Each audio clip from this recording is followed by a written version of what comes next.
Maybe. Oops.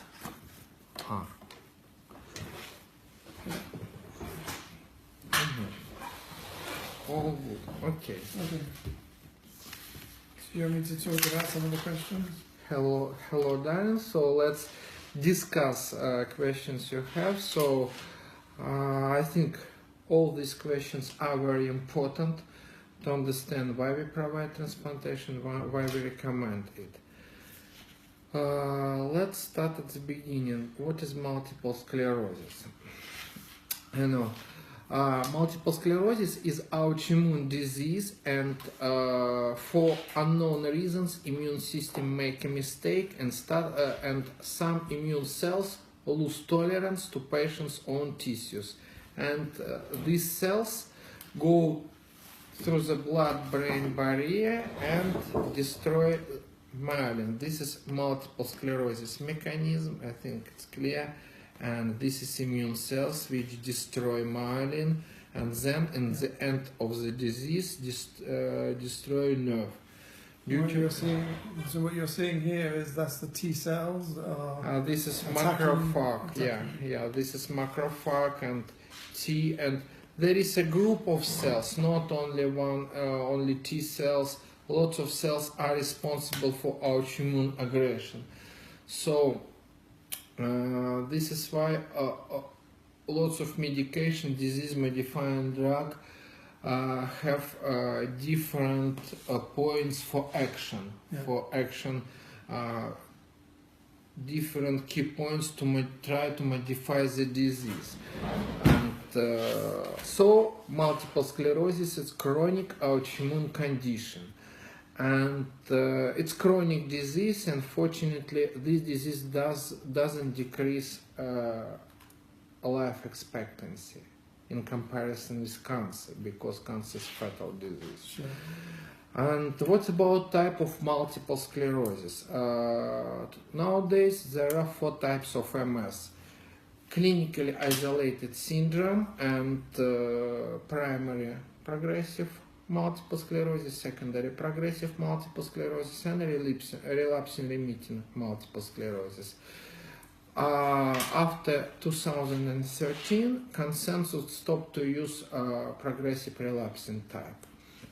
And the most important thing is disease cause, presence of progression or relapses, and MRI activity. But the most important thing is clinical cause. On the other hand, there are so many types of MS, so patients are, because each patient with multiple sclerosis is different. Let's imagine 20 patients with relapsing remitting multiple sclerosis and EDSS 1.5. Each patient is different. So I mean different disease cause, different disease onset, different symptom profile, symptom severity and variety, different response to treatment. So no same patients. So, but in neurology there are 4 types of MS. What's about question, is MS curable? It's not difficult question, but traditionally multiple sclerosis is incurable disease, because lots of chronic conditions like heart diseases, ischemic heart diseases, incurable. But when we use transplantation and we reach a long remission, we stop the disease, and we have patients, we provided transplantation in 1999 and 2000, and we haven't had any relapses, any signs of disease progression, any new lesions on MRI. But one our patient we provided transplantation in 1999 had a DSS 6.5 and secondary progressive type of MS. We stopped MS, and now she is in the same situation. She used 2-side support, we don't have any MS activity science, any MS progression science, but we have disability as a result of previous MS progression. Another our lady with relapsing remitting type of MS had transplantation in 2000, and during 16 years she hasn't had any signs of MS activity, no new lesions, no relapses, and she stopped to use immunomodulating, disease-modifying treatment. After transplantation, she had 2 children. She was delivered successfully, and after delivery, she didn't have any signs of relapses. So, and now her quality of life is good. She has 2 beautiful children. She walks, and she doesn't have any signs of MS. So in situations like this, I think MS is curable. Okay. When we can cure MS, when we stop MS in very early stage, So I think it's possible to cure MS, to provide radical treatment in early stage. So when you mentioned to me about DMDs, disease-modifying drugs tend to delay the hitting of fixing things early. So what's your view on statistics around the DMDs and the types of DMDs in the market? Yeah, I have analyzed only international and Russian research about effect of disease-modifying drugs in MS, and it's on the one hand it's important questions, on the other hand it's philosophical questions, because our aim of treatment when we treat MS is to stop the disease and to improve patient's quality of life. Another aims of treatment to decrease relapses rate, to slow progression rate, to stop inflammation on MRI, to decrease number of lesions, lots of aims.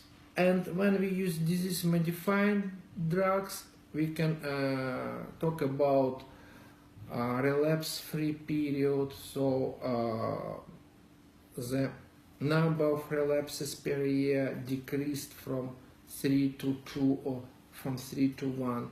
It's results which don't reflect disease halting, only improvement in some positions. In so MRI position, so it slows down. Yeah, slows down the disease. What about different types of disease-modifying drugs? I consider that immunomodulating drugs like interferons and Copaxone are not effective.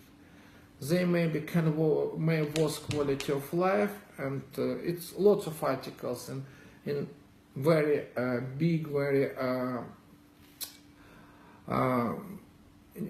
very big international neurological journals. Interferons can't stop the disease, can't delay disability in MS patients.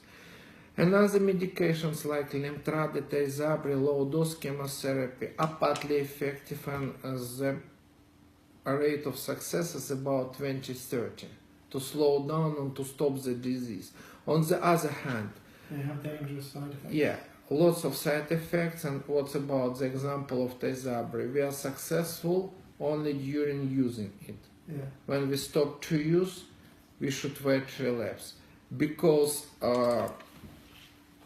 the same is about low-dose chemotherapy and different types of monoclonal antibody, because this is our normal nerve cells, nerve cell and nerve and myelin.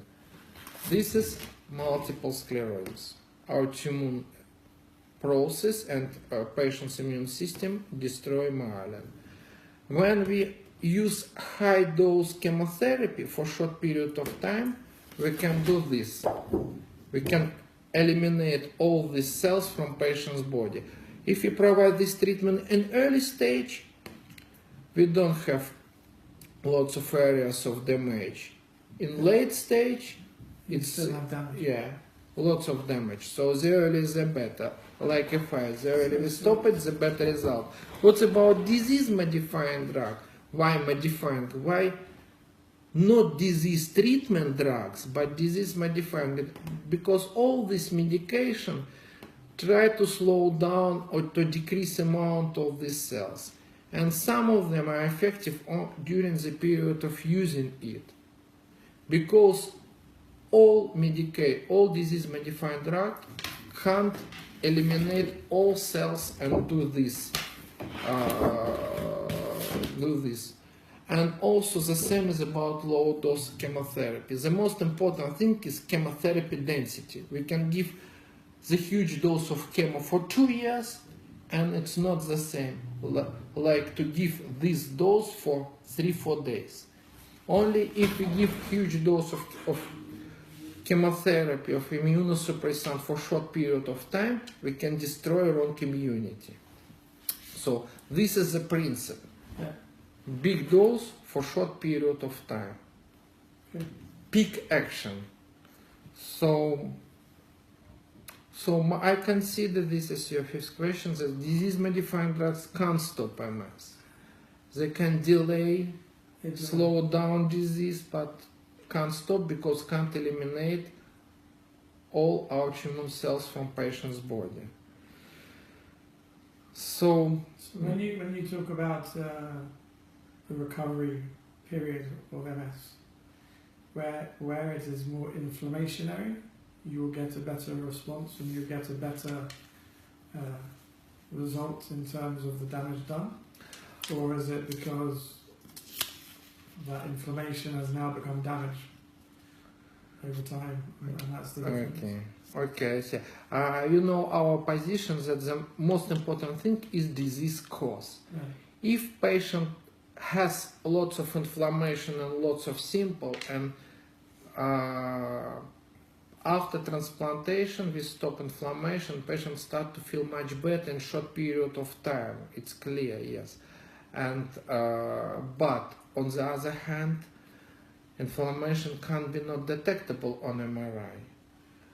Also, we have had some patients who had dramatic improvement not having active lesions on MRI, but when we analyzed our database, we didn't find any differences in terms of long-term positive result between two groups of patients who had active lesions and who didn't have active lesions before inflammation, because we don't provide transplantation only in one case. If MS is non-active based on MRI and based on disease cause, no relapses, no disease progression during the year. Yeah. If MS is active, in spite of absence enhancing lesions, active based on disease cause, relapses or disease progression, we provide this treatment. The most common international inclusion criterion, active disease based on MS cause and active disease based on MRI. So we think that MRI are limited to detect inflammation, because if patient has, especially in early stage of the disease, has disease progression and relapses, patient has inflammation, which can be detectable or not detectable MRI. For example, when we use 7 Tesla machine, we have much more active patients than we use conventional MRI.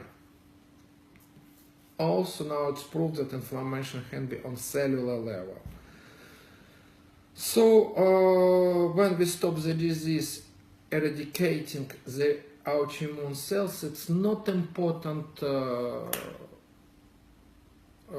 does the patient have active lesions or not. We notice the more rapid progression patient has, the better improvement. The more aggressive disease, the better recovery. It's like something unusual. It's like amazing result for patients. But if patients have slow disease progression and we stopped it, it's also important. Maybe it's difficult to notice this result, is difficult to notice and difficult to assess, Yeah. but it's also the same important. And what about creation of transplantation for MS? Hematologists started to provide this treatment for blood cancer patients in 80s years, and they noticed that some patients who had two diseases, autoimmune condition like MS or lupus and leukemia or lymphoma, and after successful treatment of blood cancer, they noticed that MS or other disease stopped, started to provide research, clinical trials, and so this is how this approach was created. And what about leukemia? Philosophically, it's cancer of immune system. So we destroy malignant immune system. So the principle of treatment leukemia to eradicate as many aggressive cells as possible. So it's the same for multiple sclerosis. But when we treat leukemia, our aim is to save patients. Sure. Because it's fatal disease. When we treat MS, our aim is to stop the disease and to improve patients' quality of life. And we can't make worse, because if we give very strong chemotherapy, we can make worse than MS. So we should carefully assess risk and benefits. So this is why we stopped to use myeloablative anti-cancer protocol and started to use lymphoablative. Because we try to keep balance risk and benefits and think about patients' quality of life. And now it's proved that lymphoablative, full lymphoablative protocol like cyclophosphamide 200 milligrams for kilogram body weight is the same effective as full dose beam, but less dangerous. And the statistics rate for multiple sclerosis, it depends on disease cause, disease duration, and of course when we provide transplantation. The most favorable factors: early disease duration less than 5 years, EDSS level less than 3.5, relapsing remitting type of MS, age of patients less than 35 years old. But for favorable group, relapsing remitting MS, the success rate is about 90-95% to disease stabilization and improvement. For primary progressive and secondary progressive lung disease, the success rate is about 60-70%. So amazing results. Yeah, it's amazing results. Also, our result for primary progressive MS is about 55-60%. It's good because it's considered an uncurable disease. Okay, and of course, early stage means this as less than 3.5. Also, our position of early transplantation, to provide transplantation in the beginning of the disease, to save patients' quality of life, to improve it and to stop the disease, and the most important, to prevent disability. So the earlier the better, so from 60 to 95.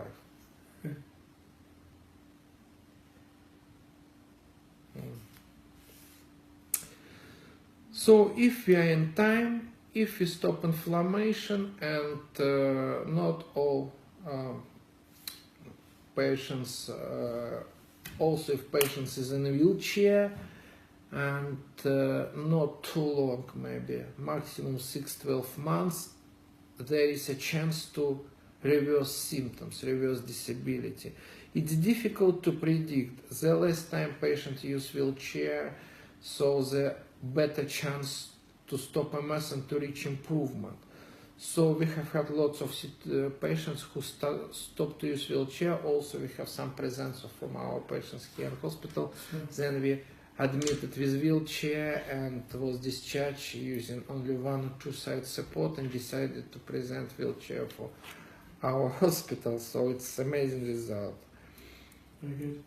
And So one of the things, I suppose, from and this my, is my scenario, as you know, is it's gone through my family. So I think an important question for a lot of parents is, how do you prevent, what precautions can you take to stop your children from developing MS? okay. It's not a hereditary disease, but if you have autoimmune diseases in your family, so it's high risk in comparison with general populations. It's like in a cancer. If you have cancer in our family members, we have high risk. So we can't prevent it using medical technologies.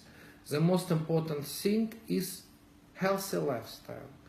When we have patients with lung cancer, we don't recommend to smoke.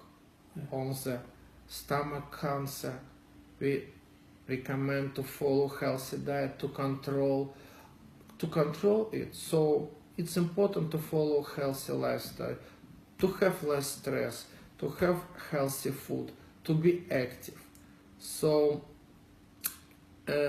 and it's important not to be in stress, not to keep in mind the chance to have MS.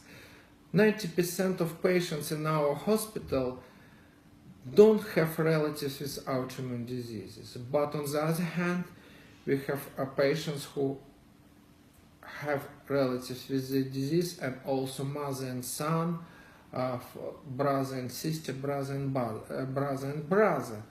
Also, I have one patient, twins, one has MS, another one doesn't have MS. So it's quite difficult to predict, but healthy lifestyle and positive attitude to life is the most important thing. Sure. Okay, I think we threw lots of questions, and the last questions. Yes, of course, we should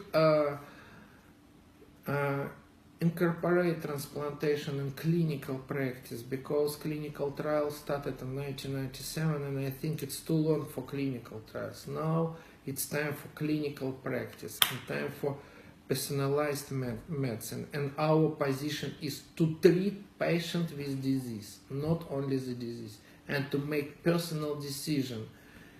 And so I think it's important.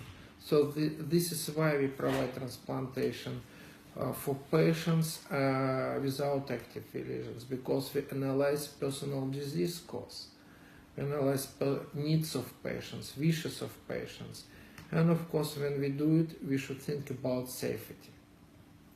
And I think lots of neurologists will support this approach, and not too much time we need to support it, because lots of research prove that it's quite effective treatment. But we should change position. The transplantation is salvage treatment, and we should provide it only a final step, and all other medication can help. In this situation, patient is usually critically disabled and in wheelchair, in bed, and transplantation is dangerous and isn't effective. So transplantation, the main aim of transplantation, to stop the disease before disability. So it's first the line safest. of defense instead of First line, or so first, second, maybe sometimes third line. We provide early transplantation for confirmed MS with high relapse rate, for patients who hasn't had any disease-modifying drugs. So we have good result in this group of treatment-naive patients. Okay. Dr. Fedorenko, thank you very much. You are welcome. Thank you very for much. answering my questions. And thank you for treating me. Thank you very much. Thank you. Maybe.